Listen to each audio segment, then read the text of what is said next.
bird espresso. Gets you every time. Always hits the spot.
Well, here's another house torn down, and it's most likely going to be like the same style house I find everywhere.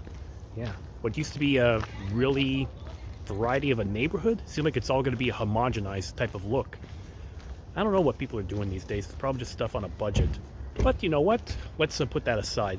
It's Friday. It's actually pretty warm for November, like, unusually so for November 20th. It's almost like I want to say this is November Heat 2, Electric Boogaloo. So you know what? What I thought was supposed to be my last barbecue last weekend, I'm going to do a final round once again. And I'm not going to do anything very difficult. I'm just going to do another Bavette steak. So, to recap, just mix up with some Dijon mustard and olive oil, let it marinate its own juices, then fire it up on the grill. And make sure it's done medium rare for maximum tenderness. So, doing my walk to go get my hunk of meat. Stay tuned. And I finally got my Bavette. You have to go to some of the fancier grocery stores to get that stuff. Super C doesn't seem to carry it. Oh boy, Christmas is around the corner, but Leatherface is still around here. Man, I feel like it's going to be a bad Christmas horror movie waiting to happen. Well, I guess I'm not too far-fetched, because if they can make Black Christmas about a killer Santa Claus, then I suppose this is still par for the course. I'm telling you, some people have such a twisted sense of humor, or twisted outlook on life. Bloody H. Nice oil and mustard together. Just as a recap, in case you don't remember, my marinade that I got from my buddy was 2 tablespoons of Dijon mustard with 1 tablespoon of olive oil to just mix up together and bind it all. Once again, very tasty. Obviously, the only downside is because I got the steak kind of late, it won't be stewing in any juice for that long. But I guess some stewing is better than no stewing at all, am I right? Still going to be tasty, because you're going to set it on fire. And as usual, I want to do another vegetable, so once again, pack of mushrooms for myself. And all I'm going to do is dab in a little bit of avocado oil in order to give it a nice crisp flavor. The only thing I'm thinking is, I get told that I got to stop showing off carbs because some people are on keto diets. So maybe I'll have to find another veggie to kind of counterbalance all of that. I guess I'll figure that out in due time. For now, I should get that fire started and figure out which beer am I going to have for tonight. I got to brew myself, of course. It is Friday and I'm grilling. They all go hand in hand. Beer, Friday, grilling. It's a threesome, you know? Or I guess if you include me in that, then that's a foursome, isn't it? 4 people action.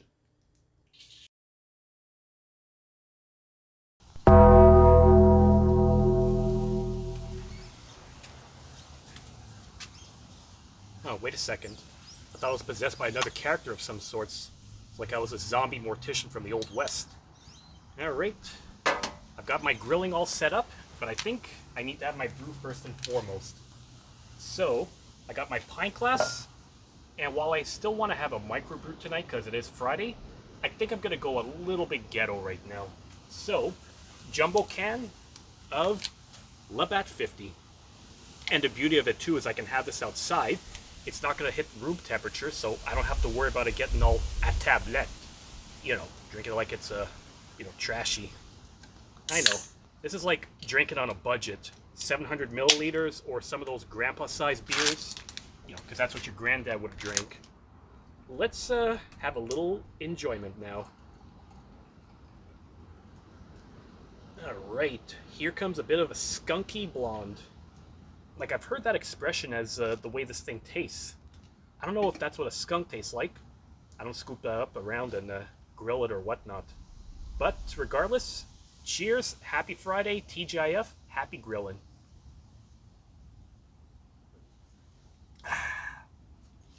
That hits the spot.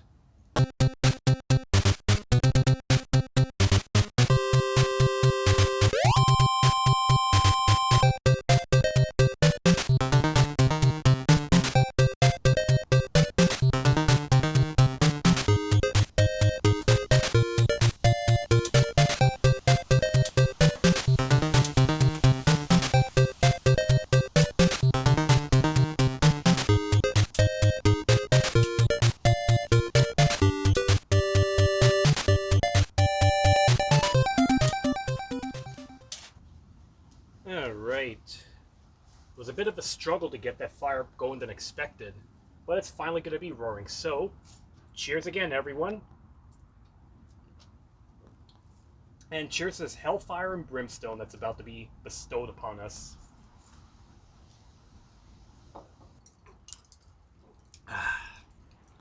Nice and satisfying. It's funny to kind of think that the size can here, 740 milliliters, is around the same price you would pay for some of those microbrew tall cans. It's like really drinking on a budget, I suppose, if you want to have a good amount of beer for the price you pay. This is all good stuff, though. And I do have a soft spot for Labatt 50, I'll admit that. Anyone who knows me well over the years will know why, but just giving a bit of a background. Just thinking about my dad sometimes when I drink this. Like, I know his style beer would have been, you know, the classics. Carling Black Label, Old Milwaukee. But I remember as a kid, all the empty cases that were in the house of beer that he drank was mostly Labatt 50. So somehow whenever I have this, I'm always associated with him because of that. So it makes me think of him. Of course, sometimes I kind of wonder, like, how would he have felt about the microbrewery scene these days? This is after I was having a few conversations with friends and some family, like, what would he have thought? You know me, I kind of like the hipster beer. Taking it back to some asshole who was talking to me in the bar saying, that's not real beer. I sometimes wonder what he would have thought of it, too. My guess is that he would have still enjoyed the classics. He would have stuck to what he knew. But I'm sure he would have appreciated a new one to try with me. You know, nice gesture and to offer. Hard to say. It's like an interesting what if that comes to mind, like 23 years later. And just so I don't make this go so much as a downer moment, I've got my fire set up. Just need to let it heat up a little bit more. Then we shall get the grill, let it preheat, and everything's coming up Millhouse.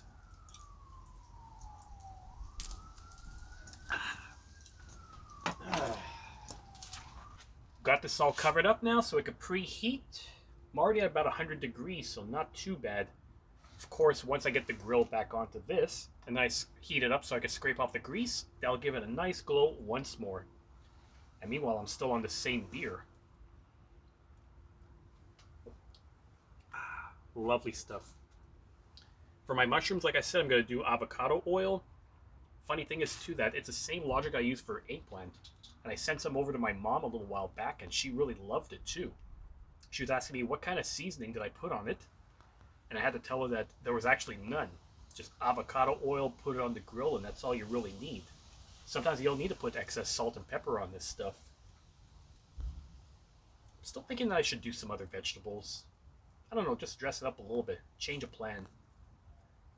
Huh. I'll figure it out in due time. Okay, we're getting a little above 300 degrees. More than okay with that. So let's drink this sucker. I feel like I'm going to need another ration to get through this. Because I can handle it. Because I'm only an undead zombie mortician. I suppose you're wondering what the hell was up to that deal, but it's a wrestling reference.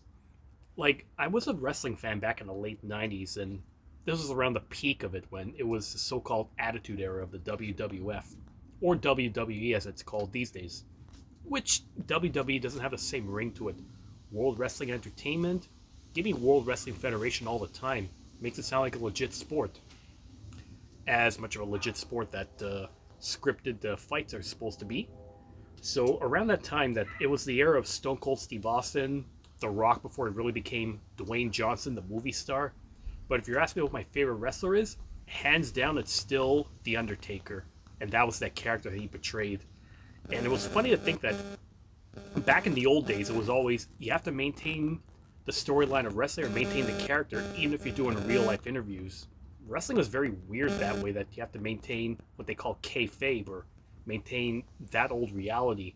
And he was a guy who was very protective of that character. But 30 years later, and now he's doing all these interviews, opening up and showing that he's actually a human being to most people, it's kind of awesome, if a bit surreal at the same time. This guy that was always on screen talking about wanting to take your soul, steal your soul, make sacrifices, or rest in peace. These days, what am I seeing him on the internet doing? Just pounding back a couple of shots of Jack Daniels with fellow wrestlers, talking about how he wants to beat up Sonic the Hedgehog, munching down some hot sauce with chicken wings, seeing how much he could tolerate. It's a bloody weird to see. And yeah, it's kind of awesome to see him as like a normal human being now. He also seems like the kind of guy that I'd want to shoot the shit with over a beer. You know, there's some people you meet in life that you see them, you think, I could talk to them about anything, and it'd be cool to just roll with the punches. That was kind of fun to actually see. Again, it's not something I would have expected to see these days. And on that note, I'm at 350 degrees. Okay, time to get that grill on. Heating up pretty well. Let's give it a gander. Or actually, what I should do is I should give this a scraping. That way all the grease over here is going to set this ablaze. Clean it up a little bit. Now, I'm one of those guys that doesn't use a brush for cleaning up my barbecue, because I've read a lot of stuff about how those bristles can actually fall off. And if you do ingest them, they're, well, somewhat lethal. And I'm thinking that I don't want to have that risk. So something else I found in the store is one of these wooden scrapers that clean it off. It actually is pretty effective too. For some of them, you get like a hunk of wood over here, and then as you're scraping on some hot grates, it allows it to take the form of the grates to make it easier for you. So once again, I'm seeing that this thing is being set ablaze, and it's going to give me a little bit more heat as I get that grease off. There. Should be good. All the scraping is making me thirsty and hungry. Thirsty? Well, I'm kind of running low on my ration. In fact, I'm empty. So I'm going to just finish this off, and then we'll find out which brew I'm going to be doing next. Ah, nice flames. Oh. Sorry about that. I thought I was a dead mortician again. Okay, brewing time. I think I need to brew myself badly. It is Friday after all. So, brand new ration that I found this week is another one from Boreal, which admittedly is it's the brewer which is like the gift that's always giving. This one is called the IPA Decote. There's like a little bird on the front. It's 6.1%, so kind of strong. The IBU rating is 50, whatever that's supposed to be, so it sounds like a bitter one. But I've never been disappointed with the Boreal artisanal lineup. A lot of the stuff is really good. Even some of the 8%ers that I try not to touch as much with a 10-foot pole. Like, I like them, but you know that they're going to be toxic. Well, not as toxic as the amber brew that you get at Trois Brasseurs. Like, I've had that before, and I would not recommend it unless you like it super strong. Well, let's find out what this is like. It's probably going to be a nice change of pace from the 50 at Tablette. If I can unleash my inner Quebecois for a second. Now let's see.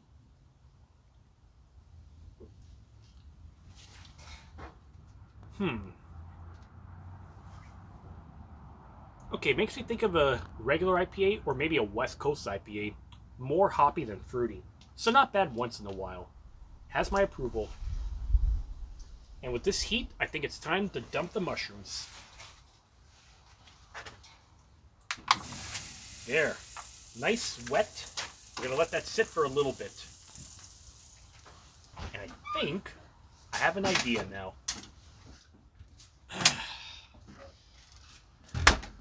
Okay, I don't know if this is possible or not, but I've got some leftover celery from when I did my soup earlier this week that I'm thinking, I've never grilled this before. In fact, is this even possible to grill? On one hand, that's what's rolling through my mind, but on the other hand, I'm just thinking, fuck it, set it on fire, and hope for the best. And these mushrooms are looking good, except I realized I forgot to put my oil on it, so better move them over and get them started up. Start me up, like I'm the Rolling Stones. So let's see what this looks like. This is like my mad scientist moment of the day. It was like the time I was with a few friends years ago, and someone had brought poutine cheese. I brought out a bag of chips into a bowl, and he thought, you know what? Let's just throw the poutine cheese with the chips in there and see what they're like. It's like maddening, but somehow fun. I love it. But I think I'm forgetting one important ingredient too, the oil. Time to oil up those shrooms. And no, people, they're not super mushrooms. I learned that the hard way. I couldn't stomp on the Goombas, I couldn't beat Hammer Brothers, and I couldn't stop mutated turtles from invading my kingdom. People will probably think I'm crazy if they heard me talking like this. To hear some of my dialogue or my monologues. I think it's a monologue because I'm just basically talking to myself. But if they hear that, they'll think, this guy needs a padded cell and a straitjacket. I don't give a shit. As long as it entertains people, that's all that matters. There. Oil that up. Ah, fuck it. I'm just going to oil up my celery.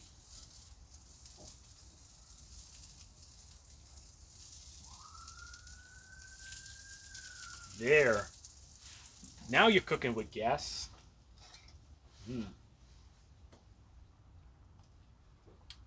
Yeah, this shouldn't take much longer. So after this is done, I'm going to get the steak on. But first, let's beat the meat a little bit.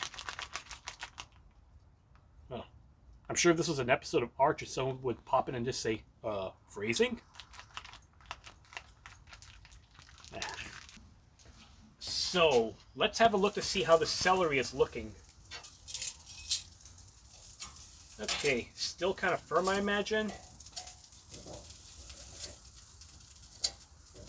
Yeah. This might be an experiment that doesn't pan out the way I expected it. Ah, well. It's something new to try out. Because I think you can set anything on fire. Am I not mistaken? Huh. I forgot. These things have grooves. I'm having trouble trying to flip the concave part. The convex part is also all good. How do I remember that from math classes? Concave, convex. It's not like I use that in real life. Not in my industry. And if there is a way to use it, then somehow, someone, help me out. Let me know how I could do that. There. Mushrooms are looking good too, so let's give it a final whipping of oil.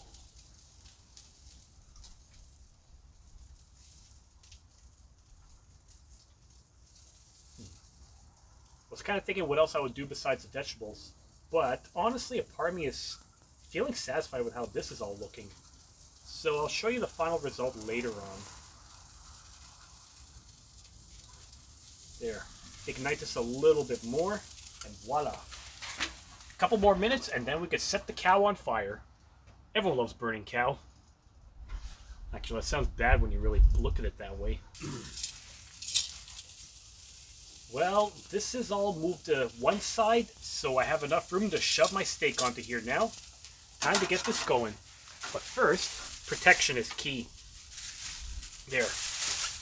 One glove so I don't infect my hands, and now time to put this marinated cow on the grill. Super stoked to have this. Get a load of that sizzle, people.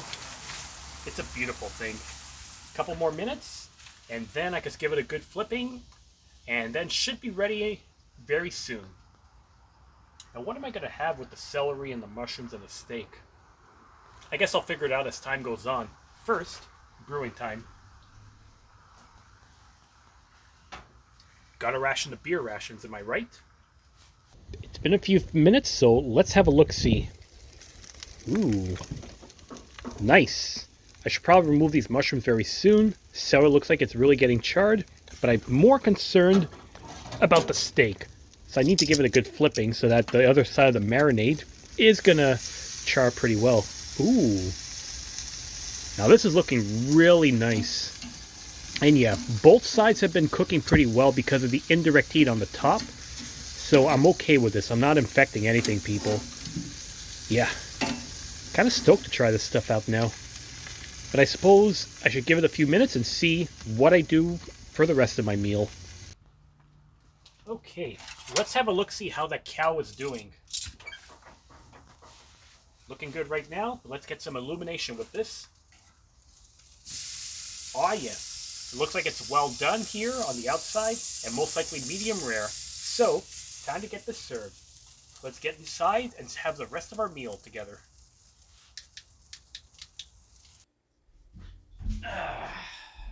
The meal's all set, everyone.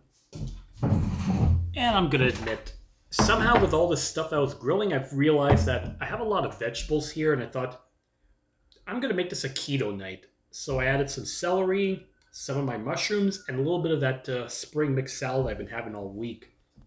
Because I've got some requests to stop showing off carbs whenever I'm doing my videos. So on one hand, to those of you who said it, thanks, you made me try something new. But on the other hand, go throw a rock at yourself. So let's see how this steak turned out right now.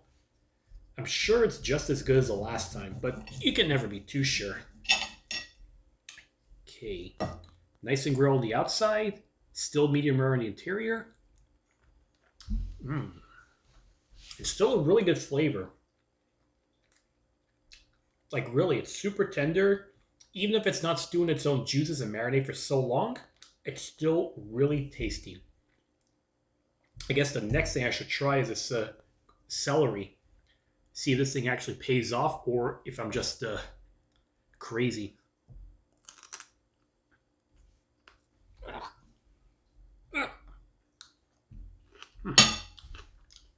couldn't get out. Yeah, not bad. I mean, it's the first time for everything, if I'm not mistaken. Mushrooms I know, salad I know, so not bad at all. Here I am thinking that I was going to be finished out my grilling last week, but all of a sudden I had like another round. This is pretty cool to have. So I'm going to just enjoy this stuff and enjoy my brew here. The same IP from last time. So, thanks for watching, everyone. This is another edition of Wandering Ukie Cheese Cafe. Signing off. Hope you like what you see. Hit the subscribe button if you like what you see. Obviously, hit a like because if you don't like it, well, I don't need to hear from you. If ever you want a request or you want a comment, you know where to find me too. So, cheers.